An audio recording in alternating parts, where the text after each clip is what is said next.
कभी कभी आपने सोचा है कि अगर रात के सन्नाटे में कोई आपका नाम लेकर आपको पीछे से बुलाए तो आप पलटेंगे?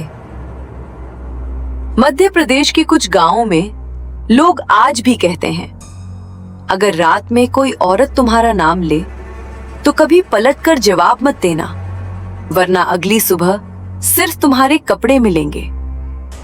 आज मैं आपको सुनाने वाला हूँ स्त्री की वो कहानी जो कोई फिल्म नहीं बल्कि एक डरावनी सच्चाई है। मध्य प्रदेश का एक छोटा सा गांव, चारों तरफ खेत, कच्ची सड़कें और रात होते ही सन्नाटा इतना गहरा कि अपनी सांसों की आवाज भी डराने लगे। यहाँ सूरज ढलते ही हर घर के दरवाजे पर एक ही लाइन लिखी होती है, ओ स्त्री कल आना।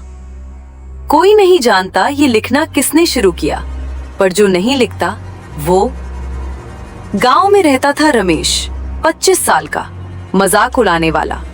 उसे इन बातों पर विश्वास नहीं था। एक रात वो देर से लौट रहा था, चारों तरफ अंधेरा, और तभी पीछे से आवाज आई, रमेश। वो रुका, फिर वही आवाज, इस बार पास से, रमेश मैं हूं।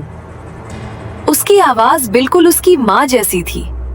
रमेश का हाथ धीरे से मुड़ा और बस यही उसकी आखिरी गलती थी। अगली सुबह रमेश नहीं मिला, सिर्फ उसके कपड़े और मिट्टी पर घिसटने के निशान।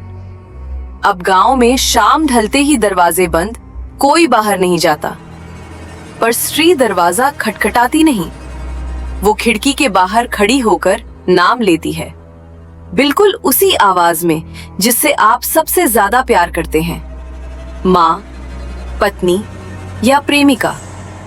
और अगर आपने कहा कौन, तो वो अंदर आ जाती है। गांव में एक बूढ़ा तांत्रिक था, कालू बाबा। उसने बताया, सालों पहले एक औरत को इसी गांव में जिंदा जला दिया गया था। उसका कसूर सिर्फ इतना था कि वो खूबसूरत थी। मरते वक्त उसने कहा, मैं हर आदमी को उसकी ही आवाज में बुलाऊंगी। और उसी दिन से स्त्री पैदा हुई। एक युवक था अमन। उसे लगा कि वो स्त्री को पकड़ सकता है। अमावस की रात वो बाहर गया और आवाज आई, अमन। इस बार आवाज उसकी मरी हुई बहन की थी। उसकी आंखें भर आईं, पर उसने जवाब नहीं दिया। अचानक हवा तेज हो गई और सामने दिखी एक औरत, पीछे की ओर मुड़ी हुई गर्दन, उल्टे पैर और मुस्कान जो इंसान की नहीं थी। अमन बेहोश हो गया। सुबह उसे पाया गया, लेकिन उसके गले पर लिखा था, अब तू मेरी आवाज बनेगा। उस दिन के बाद गांव में एक नई आवाज जुड़ गई। अब स्त्री सिर्फ औरत की नहीं, मर्द की आवाज में भी नाम लेने लगी।